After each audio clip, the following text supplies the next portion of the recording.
Bom dia, nunca sei. Bom dia ou boa tarde, pessoal. Bem-vindos de volta ao Ciclo de Seminários. Eu vou fazer a introdução do palestrante de hoje em inglês, mas eu só queria falar para vocês que, caso vocês queiram, no final, colocar as perguntas em português no chat, a gente lê em inglês e eu ajudo nas respostas. Então, a gente incentiva que vocês interajam com esse palestrante, tá bom? Vou mudar para o inglês. It's a super pleasure to introduce Dr. Angel Aplin here today. Dr. Aplin is a friend and has been a great mentor to me, so it's a super pleasure. He's the Deputy Director for Scientific Strategy in the NCI-designated Sidney Kimmel Cancer Center at Thomas Jefferson University in Philadelphia, where he's also a Calvert Newton Professor of Cancer Research and Professor of Cancer Biology. You will see maybe from his presentation or from the papers that he has a background in biology, so a lot of signaling, and he leads a research group focused on elucidating the molecular and cellular mechanisms of underlining the malignant properties of different subtypes of melanoma. And the melanoma the different subtypes of melanoma have a very different genetic background. So it's super interesting to see these studies that with showing the difference between the different genetic backgrounds. And his group has made significant contributions to the melanoma field, especially recently on revealing the role of SOX10 in the aggressive behavior of melanoma and also in therapy response. And also what I find really interesting of his work is his work on a specific type of melanoma that occurs in the eyes called uveal melanoma. And he has lots of very interesting studies understanding the biology of these melanomas, the molecular signatures, and also the genetic, the influence of the certain genetic background on therapy and other phenotypic features. So it's a great pleasure to have you here, Andrew. Thank you so much for sharing your research here with us. So thank you very much, Patricia. Thank you for the opportunity to speak. And I wish I was there, but hopefully sometime soon. I'll speak on targeted therapy in melanoma. My disclosures are listed. I think my main disclosure is the fact that I'm on Twitter, so I have to be careful there. The photograph that I show here, I think you're all know where this is. This was taken almost 5 years ago to the day. So this is August 6th, 2017. And we all know there's been a lot that's happened in the last 5 years. We've been through a pandemic. There's been a lot of political upheaval. England have lost major soccer games on penalties. But there's been a lot of positives as well. And it's some of those positives that I'd like to really focus on. And some of those positives are in the treatment options for melanoma patients. And this is a very US-centric slide, so it's talking about the FDA-approved therapies in melanoma in the United States. But I think it really highlights some of the treatment advances and some of the important understandings that we've made in the melanoma field in the last few years. There are two main types of therapy. I'll refer to them as I go through. But broadly speaking, those two main types are immunotherapy, especially checkpoint inhibitors, such as anti-PD-1 and anti-CTLA-4, and then small molecule kinase targeted inhibitors, such as BRAF inhibitors and MEK inhibitors. These inhibitors have been used to treat late-stage melanoma patients, and now are moving into trials and have been FDA approved for earlier stage treatment of melanoma patients.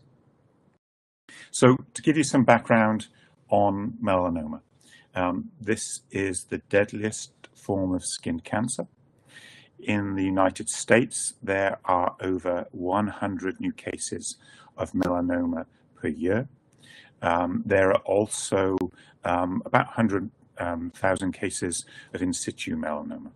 It's quite a deadly disease, around about 8,000 deaths per year from melanoma. That number's decreasing, and it's really due to the basic science understanding of the disease and then the translation of that understanding. Melanoma arises from the transformation of melanocytes. These are a neural crest-derived tumor. It derives from the transformation of melanocytes. These are cells, pigment-bearing cells in your body that perform a very important role absorbing the harmful components of UV irradiation. As Patricia mentioned, most forms of melanoma are skin melanoma, but there's also mucosal, acral forms of melanoma, and an ocular form of melanoma that I'm interested in, which is uveal melanoma. And it's really important to note that before 2011, the treatment options were really quite limited. They were standard chemotherapies, high-dose IL-2, and neither of these were particularly effective. And that's really changed in the last 10 years. My research group is located in Pennsylvania, in Philadelphia. This is a city that is at the border of two states. It's in Pennsylvania, but also borders with New Jersey. And it's important for us as a cancer center to be thinking about the patients that we treat. And melanoma is one of the priority cancers in that catchment area because there's a very high incidence of melanoma within the patient population. And importantly, this incidence is rising about 1% every year. And this is a major concern. We have to think why. In large part, it's really depicted here. In the summer months, days like today, the residents of Pennsylvania and New Jersey will flock down to the New Jersey shore and soak up the harmful components of UV radiation. There's a TV show in the US called The Jersey Shore, and that really advocates for the use of tanning salons. There's a lot of tanning that's going on and being shown on TV in that show. And that's another major concern, especially in the younger population. And that's really, illustrated in this graph here that shows the number of tanning salons that there are in Philadelphia compared to McDonald's and also Starbucks. So in addition to studying the biology, I think there are really important educational opportunities and screening opportunities to lower the risk of melanoma in the US and in other countries. We are a molecular biology, cell biology lab. And so we're really interested in the mutational landscape of melanoma. Melanoma has a really high mutational burden. That's due to the number of UV-induced lesions. And then based upon that mutational landscape, you can divide melanoma into 4 subtypes. About half of melanomas will have a hotspot mutation within a gene called BRAF. Mutually exclusive from this 50% are about a 25–30% of melanomas that will have a mutation within a gene called NRAS. There's another subgroup, the third subgroup, which will have mutations within a gene called NF1, and then a fourth subgroup, which is wild type for BRAF, NRAS, and NF1, and that contains a mixture of mutations and includes the uveal melanomas that harbor GNAQ and GNA11 mutations. If we think about these mutations and these subgroups, and we take those mutations and put them onto a signaling pathway, they all map to the ERK MAP kinase signaling pathway. This is a growth factor activated pathway. When growth factors bind to receptors, they will lead to autophosphorylation, dimerization of receptors, recruitment of adaptor proteins, and then activation of this GTPase RAS, which then binds to the serine threonine kinase BRAF, and then that activates the MEK-ERK pathway. The mutations that I've described are activating mutations within BRAF, the V600E mutation. Within NRAS, it's typically activating mutations within NRAS, often Q61. Loss of NF1, which is a tumor suppressor that really suppresses the activation of this pathway. And then GNA11 and GNAQ in uveal melanomas, they have a mutation that's very similar to the mutation within NRAS and leads to activation of this pathway. So the RAF-MEK-ERK pathway is highly activated in nearly all forms of melanoma. So not surprisingly, there have been multiple inhibitors that have been developed that will target this pathway. One of the first to be developed was a drug called vemurafenib.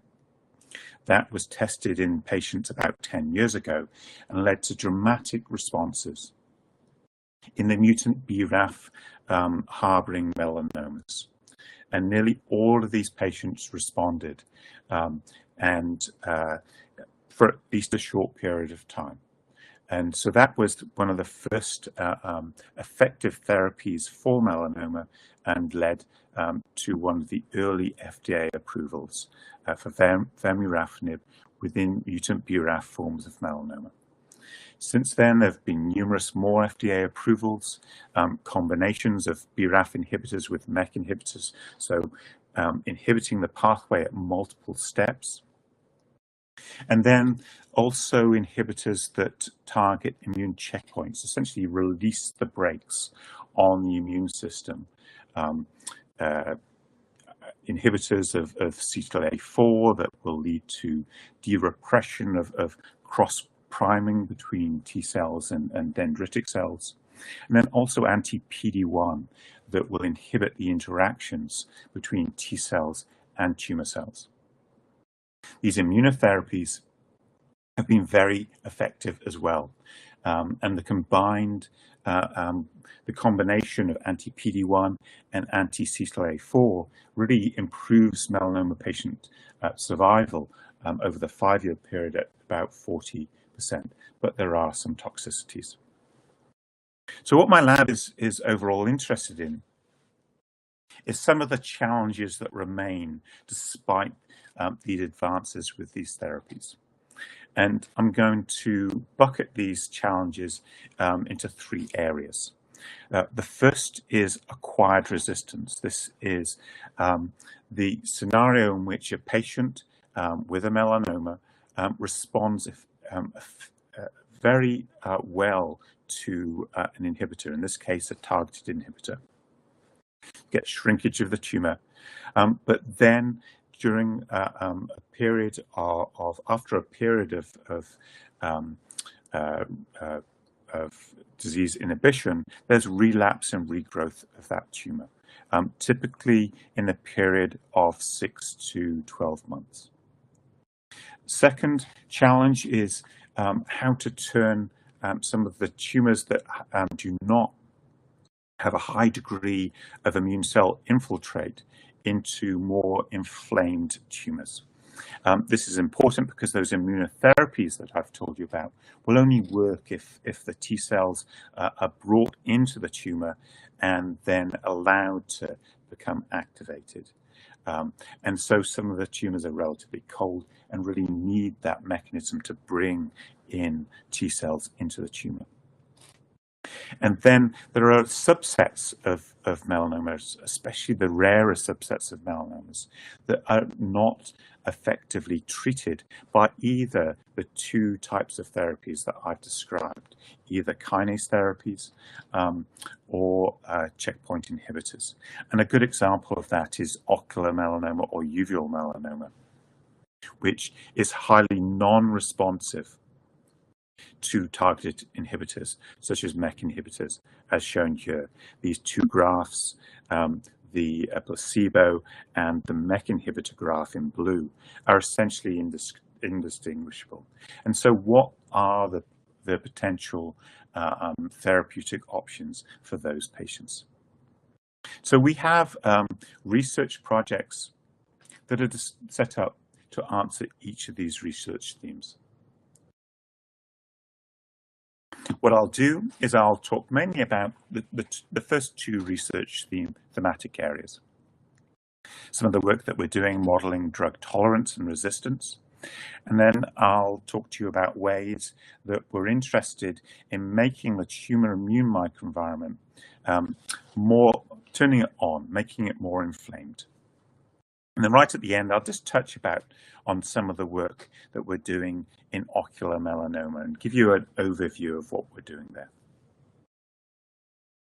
So I'd like to talk first of all about some of the work that we're doing in the context of targeted therapy, so BRAF and MEK inhibitors, and modeling drug tolerance and acquired resistance. So we've got about 10 years of work in this area. Ever since the BRAF inhibitors showed efficacy in patients, it was very clear that the effects of those inhibitors were short-lived and that patients ultimately acquired resistance and would progress on drugs. What we've done is really twofold. We've had a set of projects that has been developing in vivo reporter models in which we've reported in mice on the activity of the drugs in vivo in real time, and then developed models of resistance. These have led to really quite translational approaches in which we've been able to target and acquired resistant tumors. But the second part is really thinking about how to promote or delay the onset of resistance. And that really made us think a lot about adaptive mechanisms of resistance. How would tumor cells adapt very quickly to a BRAF inhibitor and try and tolerate the drug? This led us to think about, to discover a role of ERBB3. This is a growth factor receptor within the EGFR family that is upregulated on treatment in mutant BRAF melanomas upon treatment with a BRAF inhibitor. And that upregulation of ERBB3 led us to preclinical models and then ultimately to a clinical trial, combining a MEK inhibitor with a function-blocking anti-ERBB3 antibody. This led to additive effects in that the combination of the two agents was more effective than either alone. But in preclinical models, we only ever really saw cytostasis. So the tumors remained and never completely shrank away. So that really got us thinking about drug tolerance and what might be a way to target drug tolerant cells. And so to turn these cytostatic effects into cytotoxic effects. That led us to study a transcription factor called SOX10. SOX10 is a factor within the SBR-related homeobox family of transcription factors. It's well known to play a role within pigmentation defects. So if you have mutations within SOX10, you will likely have pigmentation defects. And it regulates the expression of ERBB3. What we noticed was that in melanomas, there were sub-pockets of tumors that were SOX10 negative, and so would not likely be responsive to the effects of an ERBB3 targeting agent. And so that became of interest to us in terms of whether these might be more drug-tolerant persister cells that might be less sensitive to our combination. This idea of SOX10 heterogeneity was also borne out in single-cell sequencing data from melanoma tumors, showing that there was really a high degree of heterogeneity of SOX10 expression within melanomas, and even some melanomas that are highlighted here that were SOX10 negative. And these turned out to be acquired resistant forms of melanoma that were completely SOX10 negative. And so what we did to study this, and this is the work, I should say, of Claudia Caporelli, who was shown on the previous slide, is we generated SOX10 knockout cells, because we wanted to compare what the effect of SOX10 loss was to SOX10 expression. It's well known that SOX10 is highly expressed in melanoma and is a proliferative marker. So we knocked out SOX10 from mutant BRAF melanoma cells, as well as some wild-type cells, so across the panel of melanoma genotypes. And we're able to effectively knock out the expression of SOX10 within melanoma cells. That led to a slowly proliferating phenotype. So these cells, when we looked at them in vivo, in contrast to the parental cells, which really grow quite rapidly, wouldn't grow but maintained a degree of growth and stability within the mice, meaning that there was minimal residual disease. These SOX10 knockout cells showed low levels of Ki67, as you expect for a poorly proliferating tumor, and high levels of a cyclin-dependent kinase inhibitor protein, P21. If we looked at them in vivo and in vitro, they have a high meshwork of extracellular matrix associated with them. So they are highly invasive cells with a lot of extracellular matrix surrounding them. To test whether these SOX10 negative cells actually were more tolerant to targeted therapies, we labeled wild-type cells and also SOX10 knockout cells with different fluorophores. And then we mixed them, and we either co-cultured these mixtures in the absence of drug for 90 days or in the presence of a MEK-targeted inhibitor for 90 days. And we got different results. If we co-mixed the population and didn't treat with a MEK inhibitor, we got preferentially outgrowing the SOX10 positive cells. These are the fast proliferating cells, and they're the ones that grew out in that circumstance. By contrast, if we treated this co-mixture with a MEK inhibitor, the population of cells that preferentially grew out was a GFP positive population of cells, meaning the SOX10 negative cells, indicating that the SOX10 negative cells are more tolerant to the MEK inhibitor and will ultimately grow out from this population. So that really led to some ideas about what might be the best way to therapeutically target this subpopulation.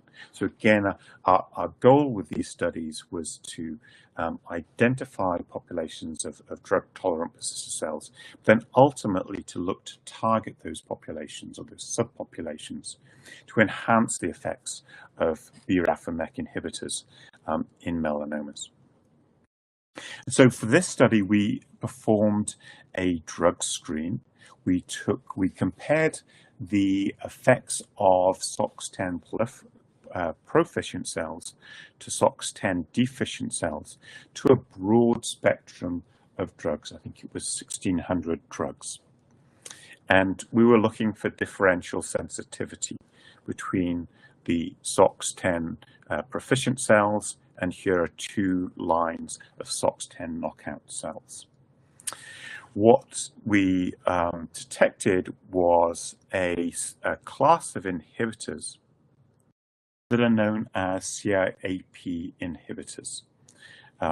This contains molecules such as birinapant, GDC 0152, LCL 161. These are all CIAP1/2 inhibitors. And so you're asking, what are CIAPs? This is a class of anti-apoptotic proteins.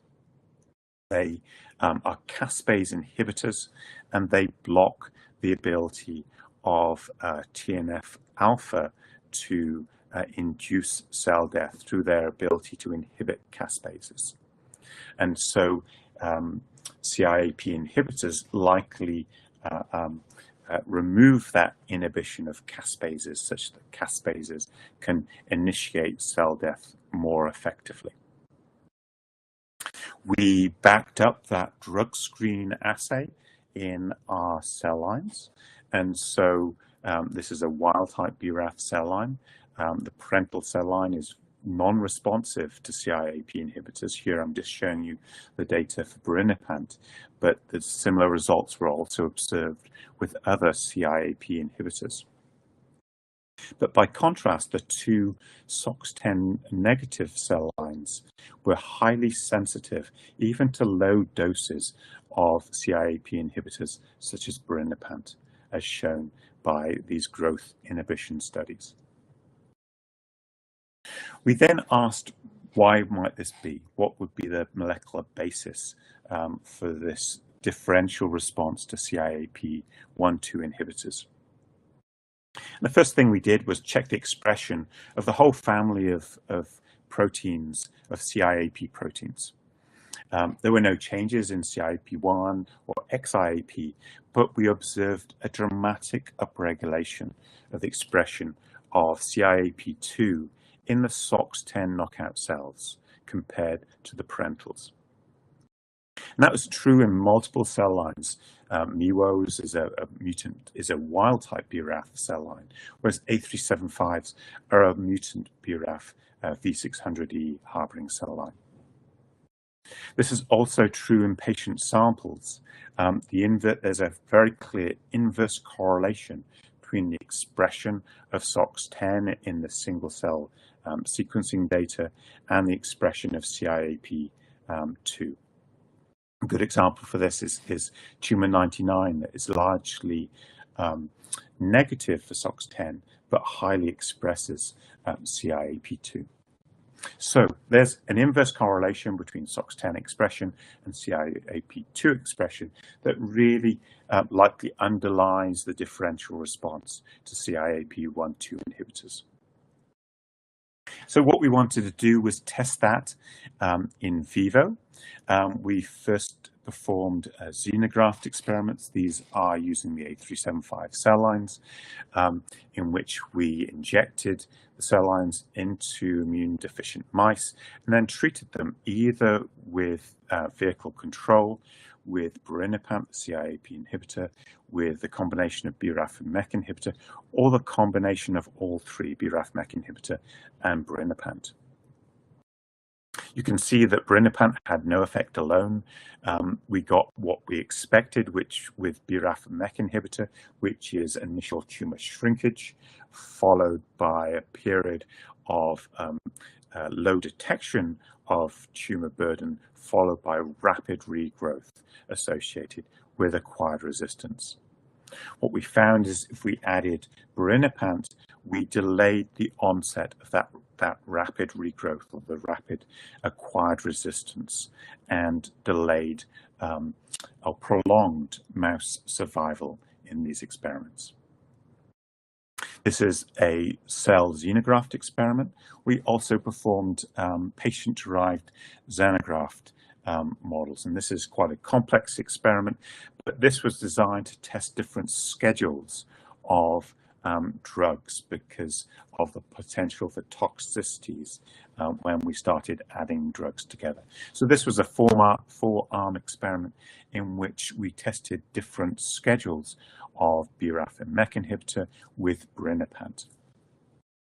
I'm going to really cut to the chase with this and just tell you that we tried different scheduling of birinapant, and very clearly the most effective one was the continuous arm in which we provided birinapant with BRAF and MEK inhibitor at the start of treatment and throughout the whole of the experiment.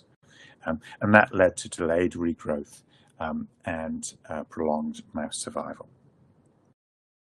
So I'll just close up this thematic area of our work and just show you how our thinking has progressed in the last 5 years, in that we've gone from looking at adaptive responses to targeted therapies, the combination of treating melanomas with BRAF and MEK inhibitor and trying to target those adaptive responses, to really thinking more about what are the drug-tolerant persister cells that might really be sat there as minimal residual disease and forming the reservoir for acquired resistance.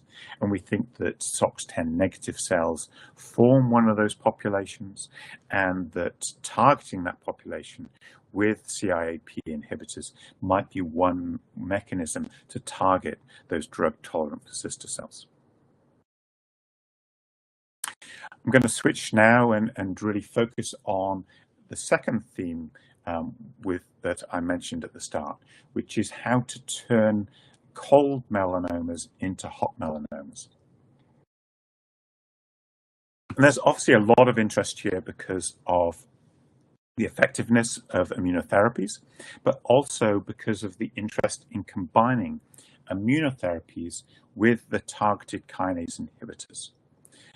This is important because most mutant BRAF melanoma patients will have a high response to BRAF and MEK inhibitors. Most melanoma patients that are treated with immune checkpoint inhibitors will have a more durable response, but the response rates are relatively lower. Hence the idea of if medical oncologists are able to combine the two sets of inhibitors, they might get the best of both worlds. So we started looking at what the effects were of BRAF and MEK inhibitors on the tumor immune microenvironment. And there was already some work in this area really showing that BRAF and MEK inhibitors had immune modulatory properties.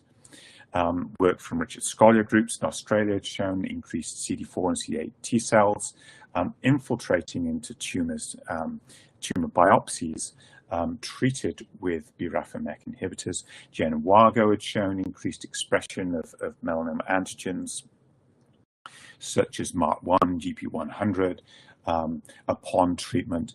And then this was also supported by further studies from Jen Wargo showing that these markers were upregulated in tumor biopsies on treatment with BRAF inhibitors compared to pre-treatment. It's very relevant for the treatment of these diseases because, as I mentioned, there are ongoing trials looking to combine these inhibitors, and one has been FDA approved relatively recently, that are looking to combine sets of targeted inhibitors with immune checkpoint inhibitors and figure out which is the best schedule, which is best combination to provide the best overall survival and progression-free survival for melanoma patients. We got into this really 3-4 years ago when we were looking at the effects of BRAF and MEK inhibitors in immune competent models versus immune deficient models. So in these experiments, we were taking mutant BRAF melanomas. These are mouse melanomas, so they're syngeneic on a black 6 background. And we either put them into immune competent mice or immune deficient mice, allowed them to form tumors, and then treated them with the combination of BRAF and MEK inhibitors. And what we saw was quite stark differences in the response in the two models. What was similar was that in both models, the basal cell growth of the tumor in the absence of treatment was really strong. These tumors grew very quickly. They also responded very effectively in both immune competent and in immune deficient mice. What was different was the time period to growing back out. In the immune competent mice, they took much longer to grow back out and reach 200 millimeters cubed, so an average of 138 days. By contrast, in the immune deficient models, they grew back much quicker, on average 57 days. And this was true across multiple models of BRAF, was associated with increased infiltration of CD4 and CD8 T cells, consistent with previous data, and also with activating T cells and proliferating T cells and activation of dendritic cells. So a lot of immune-related effects going on upon treatment of a BRAF and MEK inhibitor.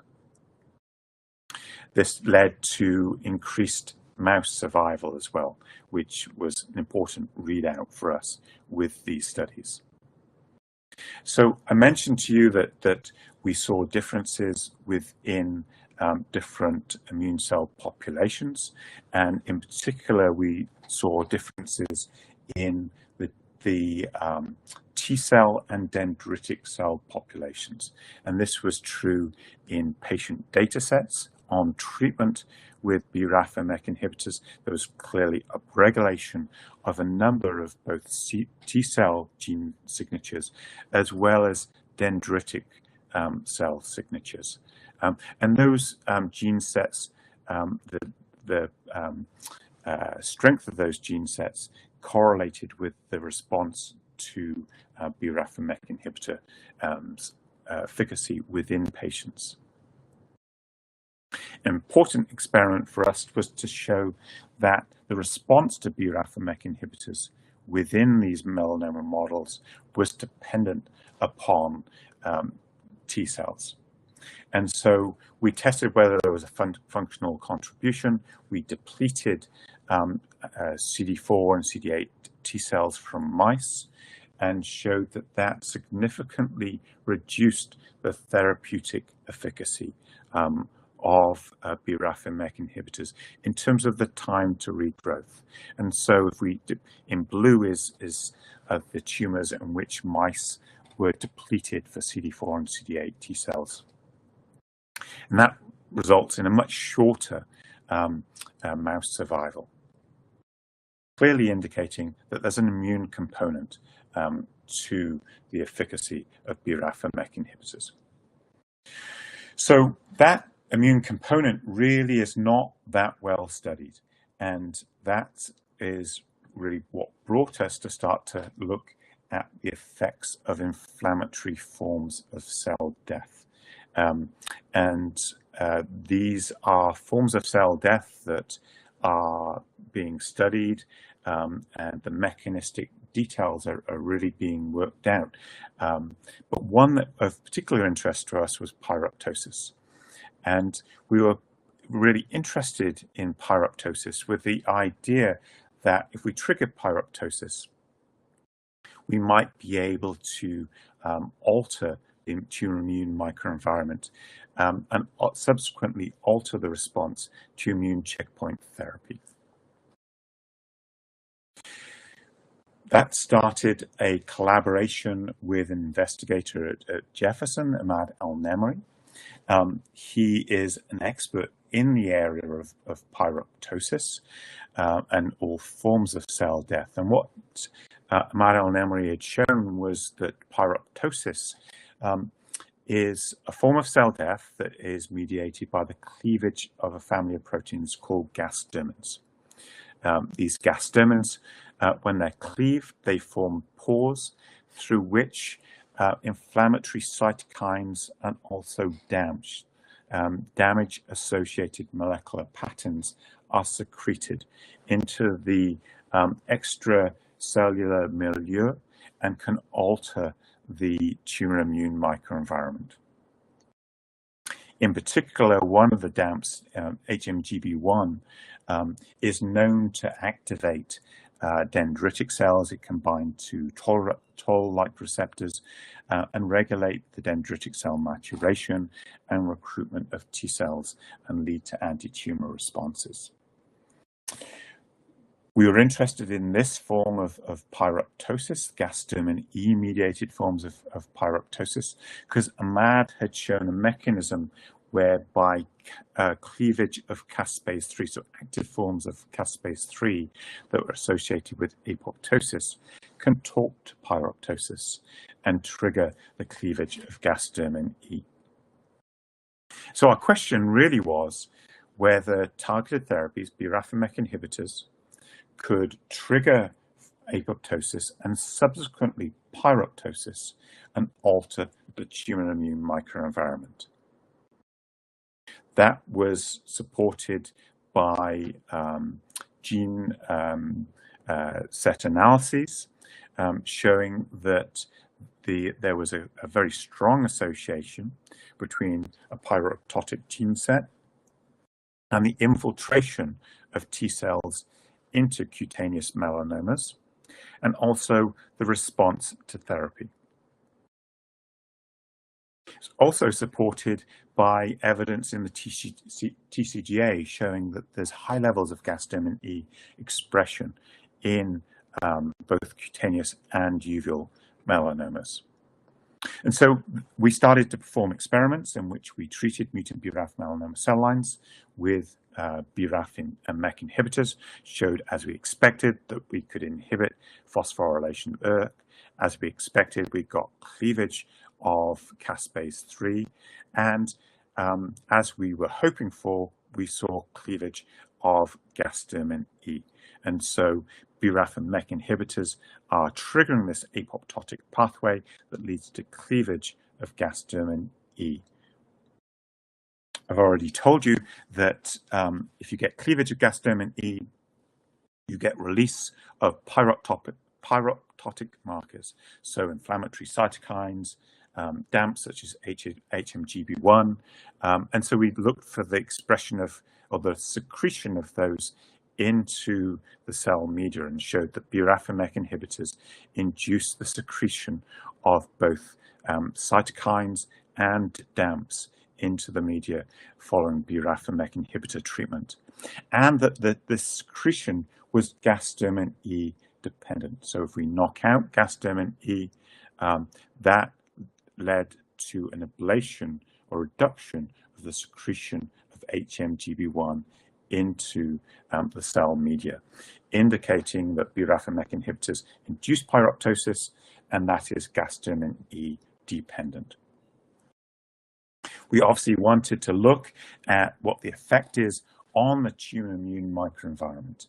And so we treated BRAF and MEK inhibitor, mutant BRAF melanomas with BRAF and MEK inhibitors, and then harvested the tumors and looked for the immune cell infiltrates.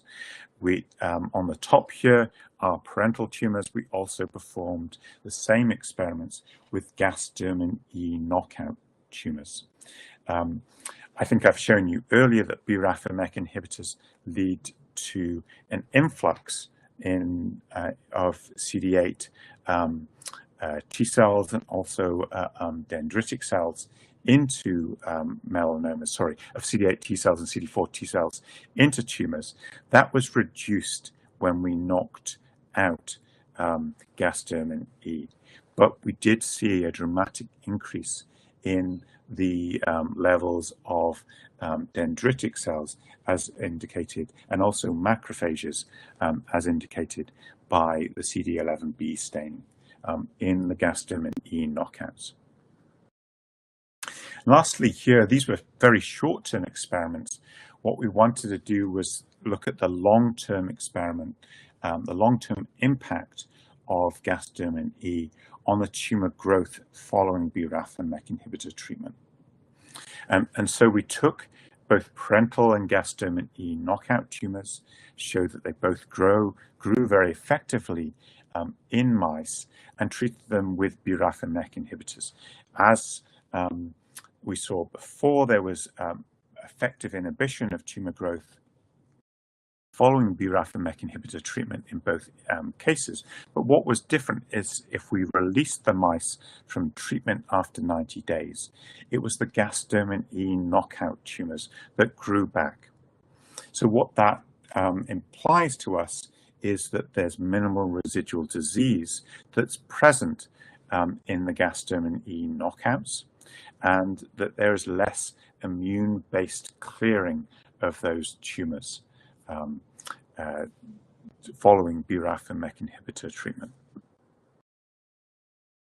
So I've shown you quite a lot of mechanistic data here, and I just want to bring it all together and show and suggest a working model whereby BRAF and MEK inhibitors may be able to alter the tumor immune microenvironment by inducing pyroptosis through the cleavage of gastromen proteins, especially gastromen E, leading to the release of DAMPs and cytokines into the extracellular milieu, and that leads to the regulation of dendritic cells and ultimately the activation of T cells and anti-tumor activity.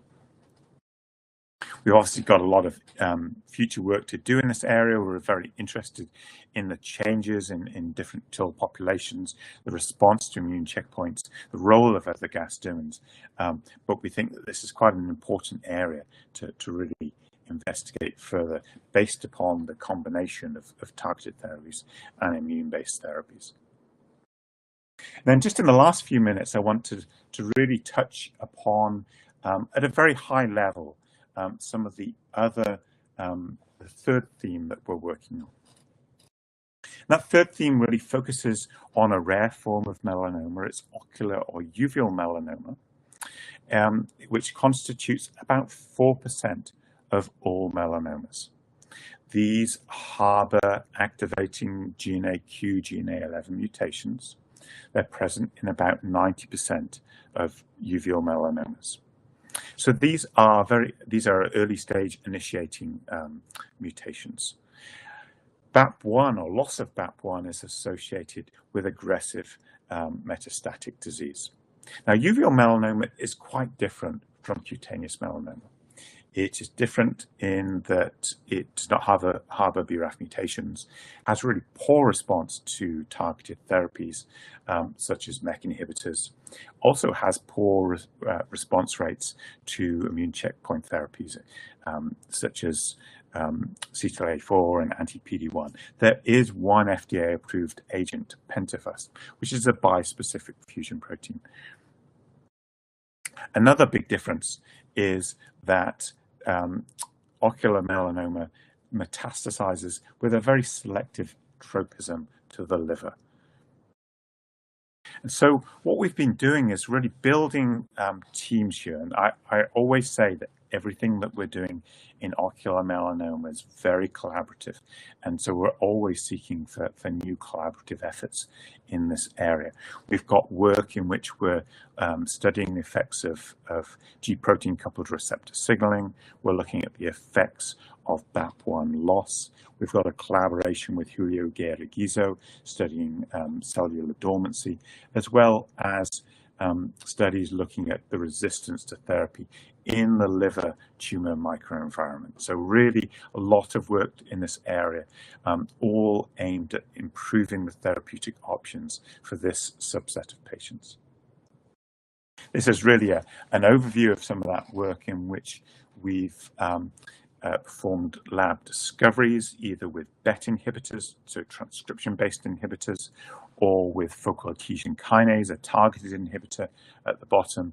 We performed preclinical studies in mouse models, also in 3D models, and then looked to translate those through with our medical oncology partners at Jefferson into new trials in the ocular melanoma setting. So hopefully that gives you a good idea of the different research themes that are ongoing within my group. We've got active research interests in modeling drug tolerance and resistance to targeted therapies in cutaneous melanomas. We're very interested in how to optimize and enhance immune-dependent effects of targeted therapies, again in cutaneous melanomas, and we're studying the altered signaling transcriptional programs of ocular melanomas. This gives you, again, a summary of those three thematic areas, again emphasizing some of the mechanistic studies, but how we look to translate ultimately to form the preclinical basis for new therapeutic strategies in these areas. So I'll finish up and really acknowledge the individuals that have performed the work. We have quite a large and very diverse group at Thomas Jefferson University. I will really emphasize, Claudia Caparelli did a lot of the SOX10 knockout work. Vivian Chua did a lot of the uveal melanoma studies. And Manuela is a native Brazilian that also has performed a lot of the studies in the targeted therapy areas. We've got a lot of collaborators that are listed here, either at Jefferson or at institutions at the US or internationally. And we're very grateful for our funding sources. And I'm going to plug that we are looking for postdocs. We do have postdoctoral fellowship positions in these three areas that I've just talked about, and we would be very interested if there are any graduate students that are close to finishing up and looking to perform their postdoctoral studies in Philadelphia. Thank you.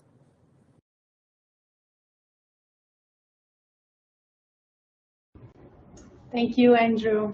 If you prefer, you can stop sharing so you can see us. Up to you. You can also not.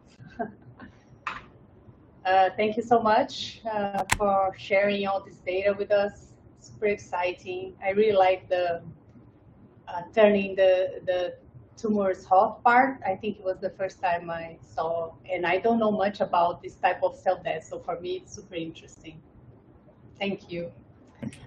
So people will probably write questions on the chat. Actually, there is one already, and then I can read them to you. Or so Mateus Ribeiro is asking about the response to BRAF/MEK inhibitors in different models. Have you looked at what genes are up or down regulated on relapsed tumor cells, comparing immune deficient and competent mice? We have not. We've talked about that, and that's a really good suggestion. We would have to go back and do the studies again and do a very short-term analysis. And we really focused on those studies that were immune-based. So it's a great question. We should do it. It will require some bioinformatic hurdles, because we've got to take the immune component out. But I think that's a great question.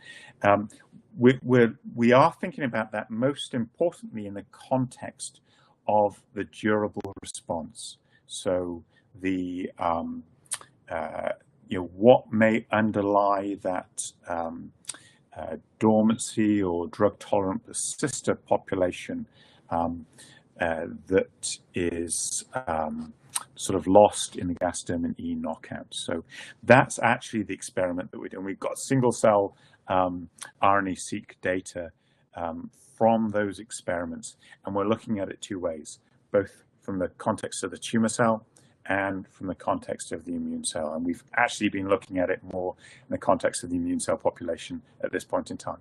So thank you, that's a great question. We have another question here. Do you think there is still room in finding ways to improve chemotherapy, or would it be better to invest in finding ways to make these new treatments available here? in Brazil and other in Brazil that don't have that much access. That's actually a really important question, because I acknowledge the cost of these agents and the fact that they cost in the US about $30,000 per cycle, and so they're prohibitively expensive. So is there a way to use more standard chemotherapies and do what we're doing? The answer is yes.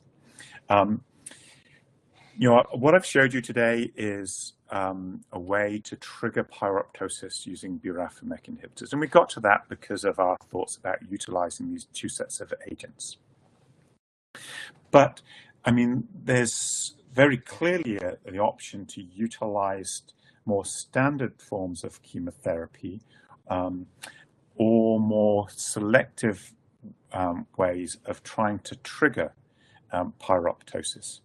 And that's actually what we're looking to do. We're starting to move away from using BRAF and MEK inhibitors and think about what reagents, what agents, ideally a natural agent, may be able to trigger pyroptosis, with the idea that if there's a subpopulation of melanoma cells that have elevated expression of one of these gasdermin proteins, that they may be more susceptible to gasdermin mediated pyroptosis.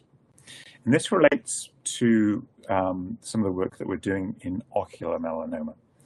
I've told you about gene AQ mutations with BAP1 loss, which is on chromosome 3. But another chromosomal gain, in uveal melanoma, is the gain of chromosome 8q.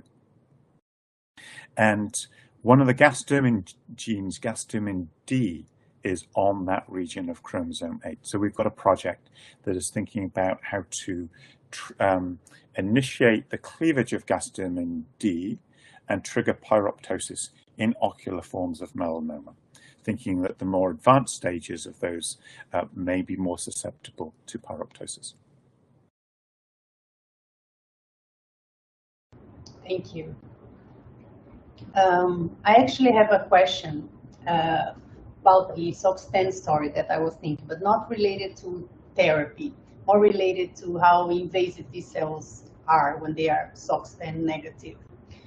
Have you checked on your xenograft experiments if these mice, because you have these cells that are knockout for SOX10, that the tumors remain very small, but for very long periods, right? And you maintain the mice alive for this long period. Have you checked if they are more metastatic?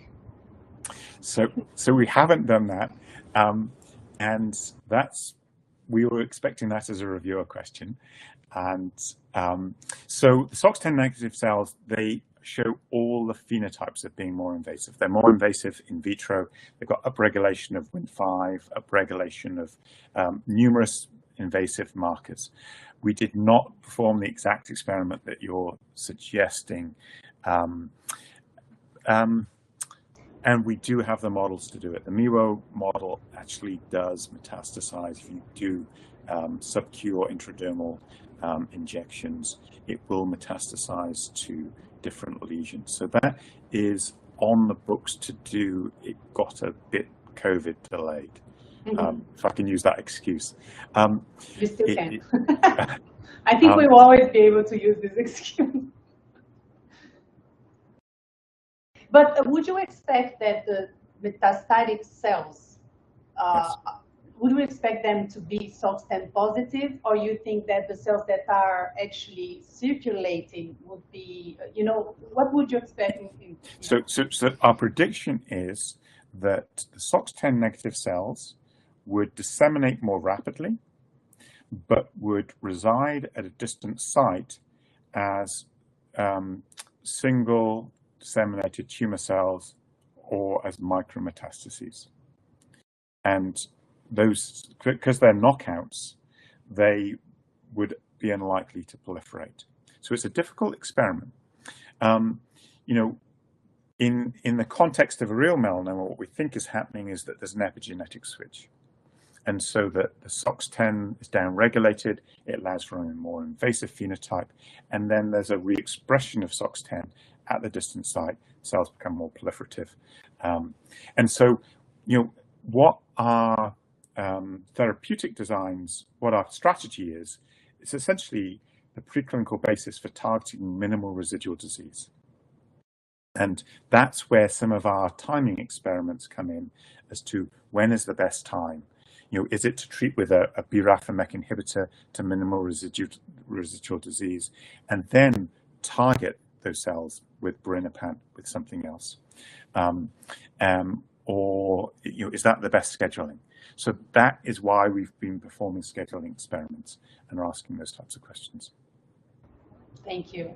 Sylvia is actually watching us on YouTube, and she congratulated you and is asking, regarding the first slides, is there a possible relationship between SOX and pigmentation and aggressiveness? Could you comment about that? Absolutely. I mean, I think that most pathologists will say that if you have a high expression of SOX10, that it will be a highly proliferating melanoma.